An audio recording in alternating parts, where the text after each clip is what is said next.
नमस्कार मित्रांनो, तुम्हाला माहिती असेल की महाकुंभ मेळा जो प्रयागराजमध्ये चालू आहे, त्या प्रयागराजमधील महाकुंभ मेळ्यामध्ये तुम्ही आतापर्यंत जवळपास 3 वेळा म्हणजे 3दा आग लागली आहे.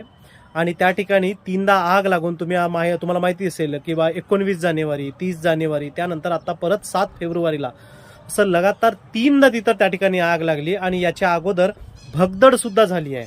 म्हणजे त्या ठिकाणी काही भक्त जे आहेत ते मृत सुद्धा पावले. आता त्या ठिकाणी ह्या अशा गोष्टी ज्या काही घडत आहेत ना, ते ह्या गोष्टीचा खूप खंत वाटते, खूप वाईट वाटते. कुठे गेली सिस्टीम, कुठे कशा पद्धतीने व्यवस्था केली जात आहे आणि काय कुठल्या पद्धतीनं त्याची काळजी घेतली जात आहे. मला तरी काही कमेंट वाचलो, ते जे बातमी पाहिल्यानंतर खूप वाईट वाटलं. कोणी बोलतात की या गोष्टीची राजनीती करायला नव्हती पाहिजेत, या गोष्टीची कमाईचा जरिया नव्हता बनवायला पाहिजेत, या गोष्टीचं फक्त तुम्ही एक इन्कम कशी होईल